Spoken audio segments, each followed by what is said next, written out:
تو اس شیت العرب واٹر وے کی بات کریں تو یہ دونوں ممالک کے لیے بہت امپورٹنٹ ہے کیونکہ یہاں سے آئل کی شپمنٹس پوری دنیا کے اندر ایکسپورٹ کی جاتی ہیں۔ دوسری طرف یہ جو آپ ریجن دیکھ رہے ہیں خوزستان کا، ایران کے اندر یہاں پر مسلم سنی میجورٹی زیادہ تھی، تو ایران کے اندر اسلامک ریولوشن آنے کے بعد ان مائنورٹیز نے عراق کے ساتھ تعلقات بنانا شروع کیے اور ایک انسرجنسی سٹارٹ ہو گئی۔ ایران ان تمام سنی مائنورٹیز کو ایز اے ملک دشمن سمجھتا ہے اور انہیں ٹریٹ کرتا ہے as a threat to nation.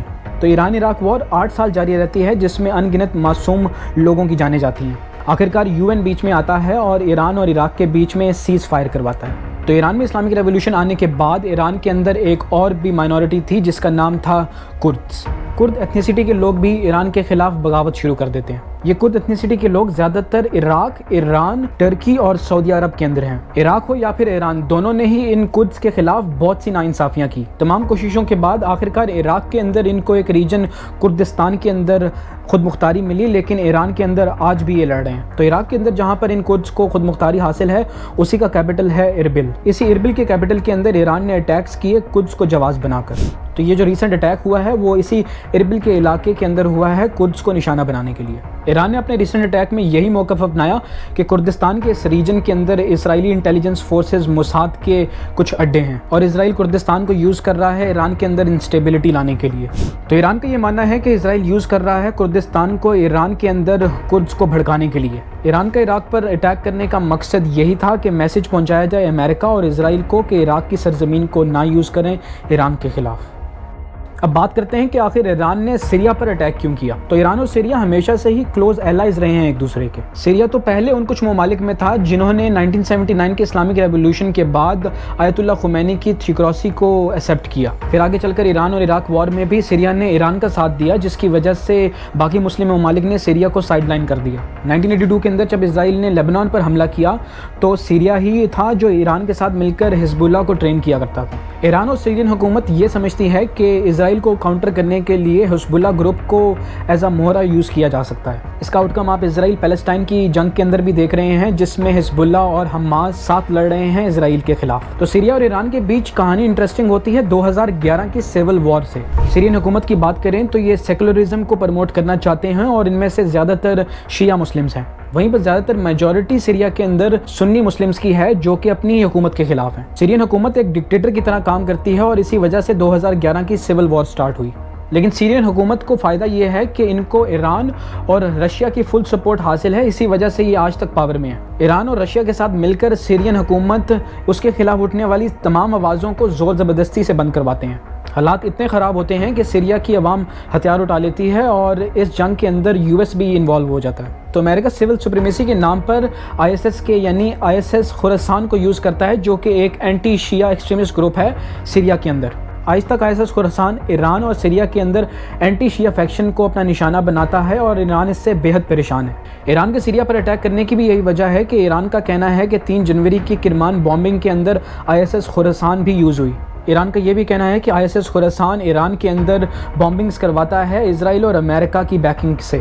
Iran کا یہ بھی کہنا ہے کہ ISS خراسان فنڈنگ لیتا ہے امریکہ اور اسرائیل سے ایران کے اندر بامبنگز کروانے کے لیے، کیونکہ جیسے میں نے آپ کو بتایا کہ سیرین حکومت اور ایران ایک پیج پر رہے ہیں ہمیشہ سے، تو ایران کو یہ معلوم تھا کہ کچھ خاطر خواہ جواب سیریا کی طرف سے آئے گا نہیں، اس لیے ایران نے سیریا کے اندر ادلب ریجن کو چنا اور سیرین حکومت نے بھی اپنا سفیر بلانے کے بجائے کچھ زیادہ نہیں کیا۔ اس اٹیک کے پیچھے ٹارگٹ سیریا نہیں تھا بلکہ یہ ایک سائلنٹ میسج تھا افغانستان اور ISS خراسان کو۔ سیریا میں ISS کو ٹارگٹ کر کے ایران نے یہ میسج پہنچایا افغانستان کو کہ شیعہ ایکسٹریمسٹ گروپ کو ایران کے خلاف نہ یوز کرے۔ آخر میں یہ بات کرتے ہیں کہ ایران نے آخر پاکستان پر اٹیک کیوں کیا۔ پاکستان ایران کے ساتھ 900 کلومیٹر لمبا بارڈر شیئر کرتا ہے۔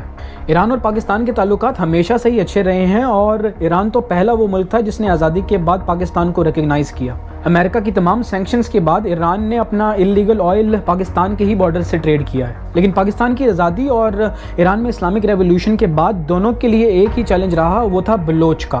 یاد رکھیے کہ ایران کے اندر بھی بلوچستان کا ریجن ہے جو کہ زیادہ تر جانا جاتا ہے سستان کے ریجن کے نام سے۔ پاکستان اور ایران دونوں کو ہی بلوچ سیپریٹسٹ موومنٹ کا شروع سے ہی مسئلہ درکار رہا ہے۔ پاکستان اور ایران دونوں نے ہی بلوچ کے مسئلے کو بہت مس ہینڈل کیا ہے اور اسی کی وجہ یہ ہے کہ BLA اور BLF اور جیش العدل جیسی آرگنائزیشنز بنی۔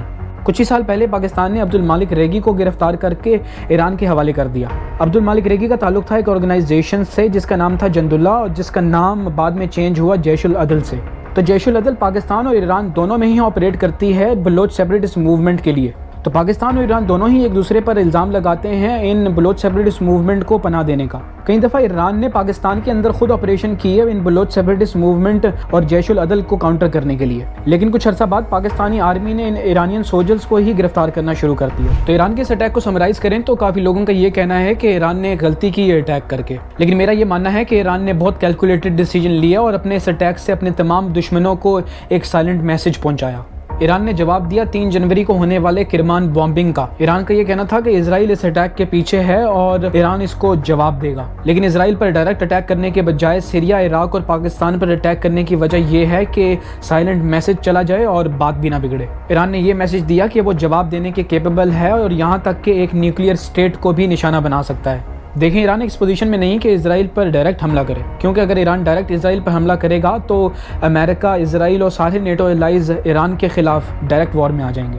اور ایران کو بھی یہ معلوم ہے کہ اگر ڈائریکٹ جنگ ہوئی تو حزب اللہ کے علاوہ اس کی مدد کے لیے کوئی نہیں آئے گا۔ آخر میں یہ سوال اٹھتا ہے کہ اگر ایران 3 جنوری کو ہونے والے کرمان بامبنگ کا جواب نہ دیتا تو آخر کیا ہوتا؟ دیکھیں ایران ایک آئیڈیولوجیکل اسٹیٹ ہے اور ایسی اسٹیٹس بہت ان نیچرل ہوتی ہیں۔ ایسی اسٹیٹس اپنے لوگوں کو چھوڑ کر اپنے نظریے کو سب سے زیادہ امپورٹنٹ رکھتے ہیں۔ ایسی اسٹیٹس اپنے نیشنل انٹرسٹ، سیکیورٹی کو پیچھے رکھ کر اپنی آئیڈیولوجی کو بہت امپورٹنس دیتے ہیں، کیونکہ اسی نظریے کی بیسس پر حکومت میں بیٹھے لوگ اپنی پاور کو مینٹین کر پاتے ہیں اور اسی نظریے کی بیسس پر حکمران لوگوں پر اثر انداز ہوتے ہیں۔ اور یہی وجہ ہے کہ ایران میں آپ دیکھتے ہیں کہ سپریم لیڈر کی ایک آواز پر پورا ملک سڑکوں پر نکل آتا ہے۔ ایران نے بھی ایک نظریہ اپنے لوگوں کو دیا کہ وہ پوری مسلم امہ کا لیڈر بننا چاہتا ہے اور اپنی آئیڈیالوجی پوری دنیا کے اندر پھیلانا چاہتا ہے، اور ایران اس اٹیک سے جواب نہ دیتا تو اپنے ہی لوگوں کے اندر اس کے نظریے پر سوال اٹھنے لگ جاتے۔